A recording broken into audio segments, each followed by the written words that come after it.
1 কোটি টাকা 1 টাকা যদি কেউ করতেছে তাহলে চাকরি ছেড়ে চলে যাবে এবং যে কোনো অপরাধ যে কোনো শাস্তি মাথা পেতে নিব। 10 কোটি টাকা না, 10,000 কোটি টাকা দিয়েও জনাব সারোয়ার সাহেবকে কিনা দেবে না। একটা পক্ষপাতিত্ব অভিযোগ আসছে। আপনারা দেখছেন যে দ্বৈত নাগরিকত্বের একটা বিষয় নিয়ে একজন প্রার্থী অভিযোগ করেছেন যে তার প্রতি বৈষম্য করা হয়েছে এবং একই সাথে বলা হয়েছে যে জনাব মালেক সাহেব 3 আসনের প্রার্থী, তাকে আমরা স্বতন্ত্রতা করছি এবং হচ্ছে যে জনাব এহতেশাম এনসিপির তিনি তার প্রতি করা হয়েছে, বৈষম্য করা হয়েছে। তো যেহেতু এইটা নির্বাচনী অনুযায়ী আপিল করার সুযোগ আছে, উনি আপিল করবেন, আদেশে কপি নিয়ে গেছেন, কিন্তু যেহেতু এইটা বিভিন্ন জায়গায় তারা বলছেন এবং সত্য নির্বাচনের বিষয়গুলো নিয়ে প্রশ্ন তুলছেন, এইটা একটি বিষয়। আচ্ছা, আরেকটি বিষয় হচ্ছে যে গতকালকে থেকে সোশ্যাল মিডিয়াতে একটা নিউজ ঘুরছে, গতকালকে আমার নোটিশে আসতে দেখছি যে মালেক সাহেবের কাছ থেকে 10 কোটি টাকা ডিসি সাহেব আমি 10 কোটি টাকা ঘুষ নিয়ে তাকে মনোনয়ন বৈধ করে দিয়েছি। তো এইটা জনমনে একটা আপনার হচ্ছে এক ধরনের হতাশা বা এক ধরনের তৈরি হয়েছে। ফলে এই দুটাকে আমি পাবলিকলি ক্লিয়ার করতে চাই, দুটো বিষয়। এই জন্য আপনাদের মাধ্যমে এই জিনিসটা বক্তব্য দেওয়ার জন্য মূলত আজকে এখানে সময় হয়েছে। প্রথম বিষয় হলো যে আমাদের সংবিধানের আর্টিকেল 66 অনুযায়ী মানে কি কি কারণে একজন মানুষ মানে মেম্বার অফ পার্লামেন্ট বা এমপি হতে পারবেন না সেটা বলা আছে। তার মধ্যে একটা হচ্ছে যে কোনো ব্যক্তি যদি কোনো দ্বৈত নাগরিক হন, বিদেশি কোনো দেশের নাগরিকত্ব গ্রহণ করেন, তাহলে তিনি হতে পারবেন না। এখন এখানে আমাদের প্রার্থী যে 3জন প্রার্থী ছিলেন, 3জন তারা দুটো নাগরিক আছেন এখানে, একজন এহতেশাম জানান, আরেকজন হচ্ছে আপনার আমাদের মালেক, আরেকজন হচ্ছে আমাদের গণ অধিকার পরিষদ আরেকজন প্রার্থী, 3জন। তো প্রথম দিন আসলে জনাব মালেক সাহেব এবং হচ্ছে গণ অধিকার পরিষদের ওনারা একটা ডকুমেন্ট দিয়েছিলেন, সেটা আমার স্যাটিসফাইড হয়নি। আমরা চেয়েছিলাম যে ওনারা শুধু লয়ার ফার্ম যে ফার্ম আছে সলিসিটর ফার্ম, সেই ফার্মের মাধ্যমে যে আবেদনটা জমা দিয়েছেন ওইটা দিয়েছেন। কিন্তু এইটা প্রভিশনটা হলো যে মানে যে দেশের উনি নাগরিক ওই দেশের ইমিগ্রেশন বা সিটিজেনশিপ অথবা হোম মিনিস্ট্রি যারা এটা ডিল করে তাদের কাছে আবেদনটা মানে নাগরিকত্ব এটা জমা দিয়েছেন বা আপনার সারেন্ডার করেছেন প্রত্যাহার করার জন্য, সেইটা দিতে হবে। অথবা আপনার হচ্ছে আমাদের বাংলাদেশে যদি ইউকে হয় সিটিজেন, তাহলে ইউকে আমাদের ঢাকাস্থ হাই কমিশনার আছে, হাই কমিশনার আছে, সেখানে উনি নাগরিকত্ব সারেন্ডার করেছেন, এইটা রিসিপ্ট কপি দিলেই আমাদের কাছে আমরা অ্যাকসেপ্ট করি।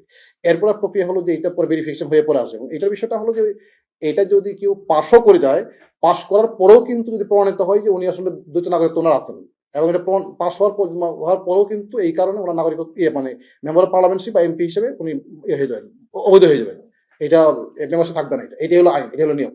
সুতরাং এইটা 3 মাস 6 মাস পরেও যদি প্রমাণিত হয় যে উনি দ্বৈত নাগরিক বা এটা ত্যাগ করেন বা ওনার আবেদনটা গৃহীত হয়নি, তাহলে কিন্তু ওরা মেম্বার পার্লামেন্টশিপ থাকবেন যদি পাস করেন এটা। তো এখন এখানে যেটা হলো যে তারা কিন্তু 3 তারিখে এটা করতে পারেন, মানে সব ডিটেলস কাজ দিতে পারেন। বলে আমরা 3 তারিখে কিন্তু আমরা আবেদন 5টা পেন্ডিং রেখেছিলাম, এর মধ্যে আরো 2টা ছিল অন্য কারণে, কাগজ কমতির কারণে। তো পরের দিন যেটা হয়েছে শুধুমাত্র আমাদের জনাব মালেক সাহেব উনি সলিসিটর ফার্মের মাধ্যমে যে হোম অফিসে জমা দিয়েছেন সেই ডকুমেন্টটা জমা দিয়েছেন, আমাদের কাছে আবেদনটা আমাদের কাছে আছে, কোনো ফর্ম আছে, এবং গণ অধিকার পরিষদ তিনিও কিন্তু জমা দিয়েছেন। কিন্তু জনাব এহতেশাম সাহেব তিনি কিন্তু আসলে কোনো ডকুমেন্ট জমা দিতে পারেন, নট আ সিঙ্গেল পেজ। এখানে ওনার আবেদন আছে, এখানে মানে এখানে উনি যে এইটা বলেছেন যে ওনার হলফনামায় যে করেছেন আপনার উনি মানে সারেন্ডার করেছেন, মানে এটা উনি উল্লেখ করেছেন যে উনি দ্বৈত নাগরিক ছিলেন, কিন্তু সেটা উনি সারেন্ডার করেছেন, কিন্তু সেই সারেন্ডারের সাথে সংশ্লিষ্ট কোনো ডকুমেন্টে দিতে পারেন।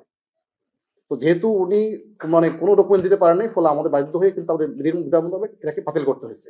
হ্যাঁ, এখন যেটা হলো সেটা হলো যে আপনার নির্বাচন কমিশনে এটা আপনার হচ্ছে যে আপিল করার সুযোগ আছে, উনি আমাদের আদেশে কপি নিয়ে গেছেন।